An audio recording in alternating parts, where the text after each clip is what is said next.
I, 23F, have spent days trying to write this post. Every time I start, I feel sick to my stomach thinking about what Jake, 27M, and Sarah, 28F, did to me. I keep questioning how I missed all the signs, but I guess when you trust someone completely, you don't look for red flags. I met Jake 2 years ago through a mutual friend at a house party. He was charming, attentive, and seemed genuinely interested in everything about me. After a string of bad relationships, I thought I'd finally found someone who really cared. Jake was patient with my trust issues and never pushed me to do anything I wasn't comfortable with. He'd listen for hours when I talked about my past relationships and how they left me with anxiety about commitment. Our first year together was amazing. Jake integrated perfectly into my friend group, got along with my family, and always made me feel special. He encouraged me to pursue my career goals and supported me through my promotion at work. I really thought he was the one. About 6 months into our relationship, I started selling some furniture on Facebook Marketplace to clear out my apartment.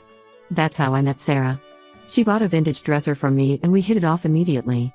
She had just moved to the city and was looking to make friends. We bonded over our similar taste in music and fashion. Sarah seemed so genuine at first. She told me about her anxiety and depression, how hard it was moving to a new city alone. She shared stories about her toxic family and abusive ex who had destroyed her self-esteem. I felt protective of her, wanting to help her feel welcome and safe in her new home. Jake encouraged our friendship, saying it was good for me to have close female friends. He suggested inviting her to our game nights and weekend brunches. Sometimes he'd remind me to check on her if she seemed down. I thought he was just being caring and supportive. Over the next few months, Sarah became a regular part of our lives. We'd have movie nights at our place, go shopping together, or just hang out and talk for hours. She confided in me about her dating struggles and I shared details about my relationship with Jake. She became the sister I never had. One night, about 4 months ago, we were all hanging out at my place having drinks. Sarah started crying about feeling lonely and unwanted. She said watching Jake and me together made her realize how much she missed having someone care about her. Jake suggested she stay over since she was upset and had been drinking. I'm not sure exactly how it happened, but we ended up all sleeping together that night. I had never done anything like that before, but I trusted them both and the alcohol made everything feel okay. It happened 3 more times after that, always after drinking. Each time, I felt more uncomfortable, like I was just there for their entertainment. The last time, I noticed how they seemed to have their own rhythm, their own inside jokes. I felt like a prop in their show. That's when I decided to end it. I messaged Sarah saying we could stay friends, but I didn't want to continue the intimate part of our relationship. Her response shattered my world. She sent me hundreds of screenshots of conversations between her and Jake dating back to before we even met. They had been together the whole time, plotting everything. They chose me as their target because I seemed naive and desperate for friendship. The screenshots were vile. They mocked my trust issues, my past traumas, everything I'd confided in them. They had a whole plan. Sarah would buy something from me, become my friend, and slowly work her way into our relationship. They had done this before with other girls, but it never worked out so well. Jake shared every intimate detail about me with her. They laughed about how easy it was to manipulate me because I was so trusting. Sarah even sent me videos they had secretly recorded during our intimate moments. I didn't know they were filming. I never consented to that. When I confronted Jake, he turned everything around on me. He said I should have known they were together, that I was just too stupid to see it. He claimed I wanted it to happen and was only upset because they didn't want me anymore. Now they're officially together and Sarah won't stop harassing me. She calls from different numbers while they're together, describing things in detail to humiliate me. She's messaging mutual friends sharing explicit details about what happened. I had to delete all my social media because she keeps making new accounts to torment me. The worst part is feeling so helpless. They violated my privacy and consent in the worst way possible. They have videos of me that I never agreed to. But I'm too ashamed to go to the police. How do I even begin to explain this? I trusted 2 people who spent months planning to humiliate me? I can't sleep without having nightmares. Every phone notification sends me into a panic attack. I had to move back in with my parents because I'm afraid to be alone. I keep replaying every conversation, every interaction, looking for signs I must have missed. Were they laughing at me the entire time they pretended to care? How many of our friends knew what was really happening? Every memory of the past year feels tainted now. I can't trust my own judgment anymore. I just need advice on how to move forward from this. How do you heal when the people you trusted most turn out to be monsters? How do you ever trust anyone again after something like this? Update 1 first, I want to thank everyone who commented on my original post. Your support and advice meant everything during this nightmare. I took your suggestions about documenting the harassment, But things have gotten so much worse than I could have imagined. Sarah's harassment escalated from phone calls to showing up at my workplace. Last Tuesday, she walked into our office pretending to be a potential client. I work at a marketing firm where we often have walk-in consultations, so the receptionist let her wait in the lobby. When I came back from lunch and saw her sitting there, my heart stopped. She just sat there smirking at me for almost an hour until my boss noticed something was wrong and asked her to leave. She waited in the parking lot after that. I was so scared I had to call security to escort me to my car. The whole time she just stood there, watching me with this twisted smile. The security guard offered to call the police, but I was too embarrassed to explain the situation. The next day, Sarah somehow got hold of my coworkers' phone numbers. She started texting them detailed messages about what happened between us. My closest work friend, Amy, showed me the messages. Sarah twisted everything to make it sound like I was some desperate person who forced my way into their relationship and wouldn't leave them alone. People at work started acting weird around me. I'd walk into the break room and conversations would stop. I caught people whispering and staring. Some coworkers who used to be friendly now avoid me completely. It's humiliating having my private life exposed like this. After the workplace incident, I finally broke down and told my parents everything. My mom was supportive and angry on my behalf, but my dad's reaction crushed me. He got furious, not at them, but at me. He kept saying I should have known better than to trust strangers so quickly. He brought up how I've always been too naive, too trusting, just like when I was a kid. We had a huge fight where he basically said I brought this on myself. Now he's barely speaking to me, just gives me these disappointed looks at dinner. My older brother tried to help by confronting Jake at his workplace. He went to the gym where Jake works as a personal trainer and tried to talk to him about stopping the harassment. Jake immediately started yelling that my brother was threatening him and called the police. Now Jake is threatening to press assault charges, even though my brother never touched him.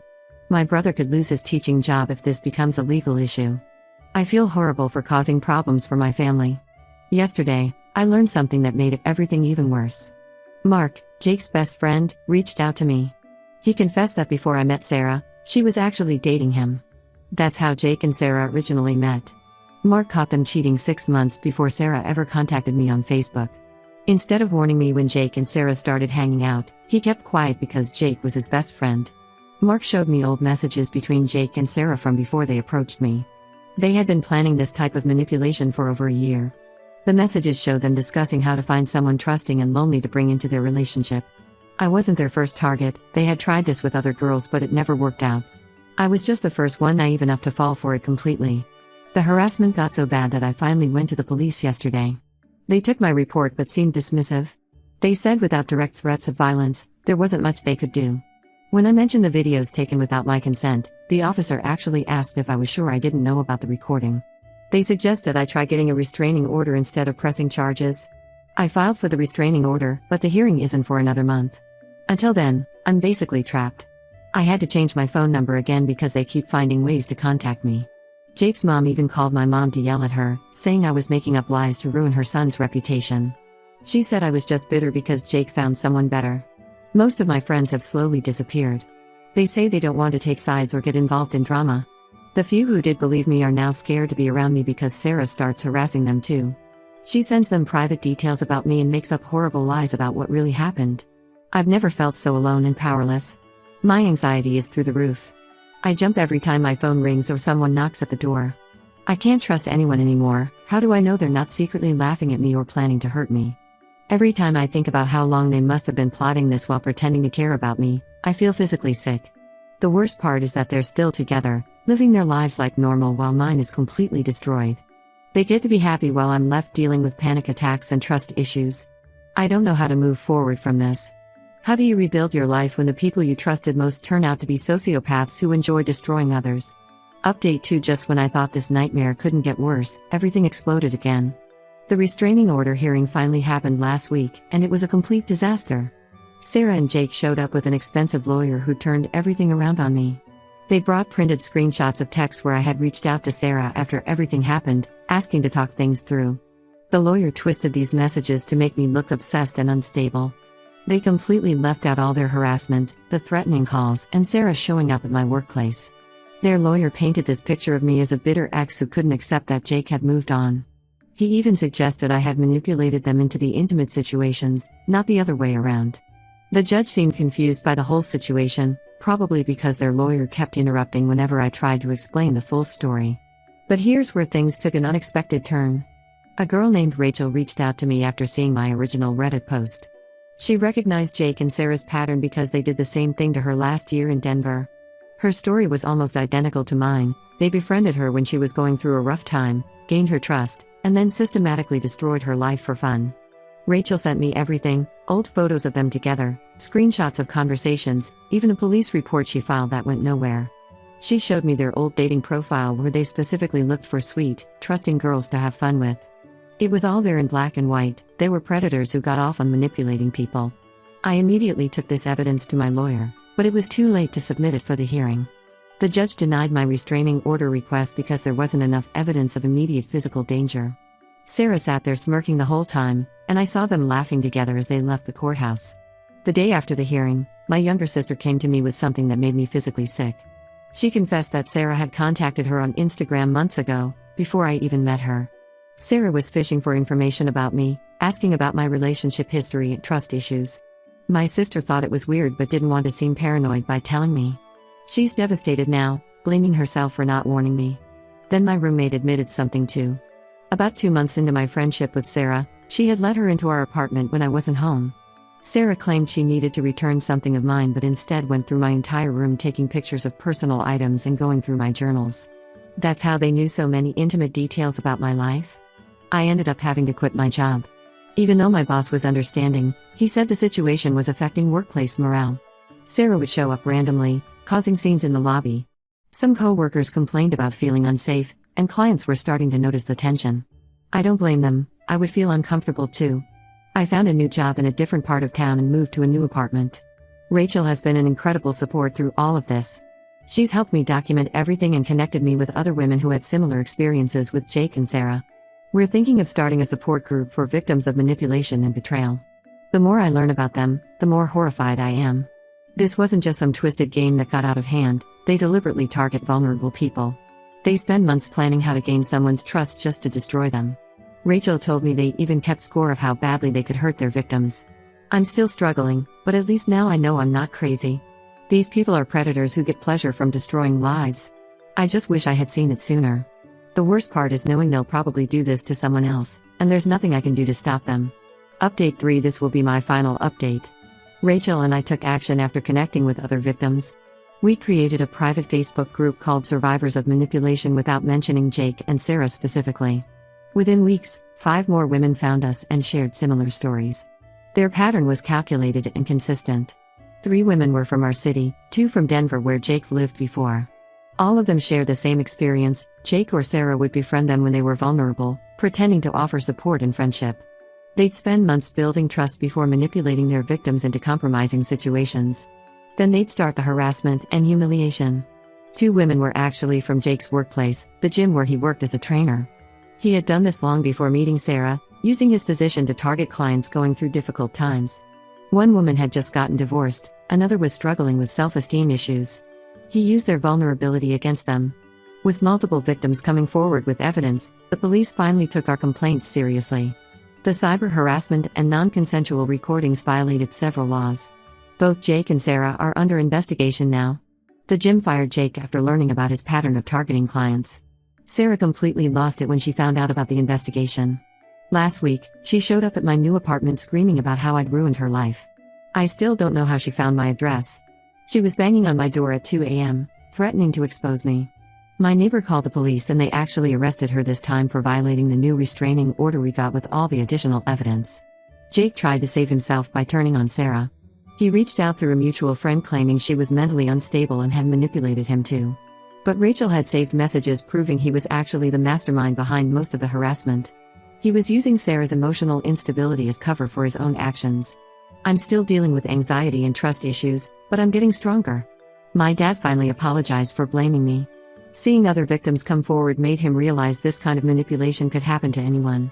My brother's case was dropped after Jake's previous victims spoke about his pattern of making false accusations. I moved to a different city for a fresh start. Most of my old friends still avoid me, afraid of getting involved. But I've made new friends through the survivors group. We're working with a lawyer to explore civil charges against Jake and Sarah. The lawyer thinks we have a strong case with multiple victims and evidence. Sometimes I still feel stupid for not seeing through their acts sooner. But then I remember what my new therapist said: manipulators succeed because they're good at what they do. They picked me because I was kind and trusting, not because I was weak or stupid. To anyone going through something similar, document everything, trust your instincts, and don't be afraid to speak up. Predators like Jake and Sarah count on their victims staying silent out of shame. Don't give them that power. I won't be updating anymore. It's time to close this chapter and focus on healing. Rachel and I are channeling our energy into helping other victims protect themselves. Thank you all for your support through this nightmare. Sometimes the worst experiences lead us to our true purpose.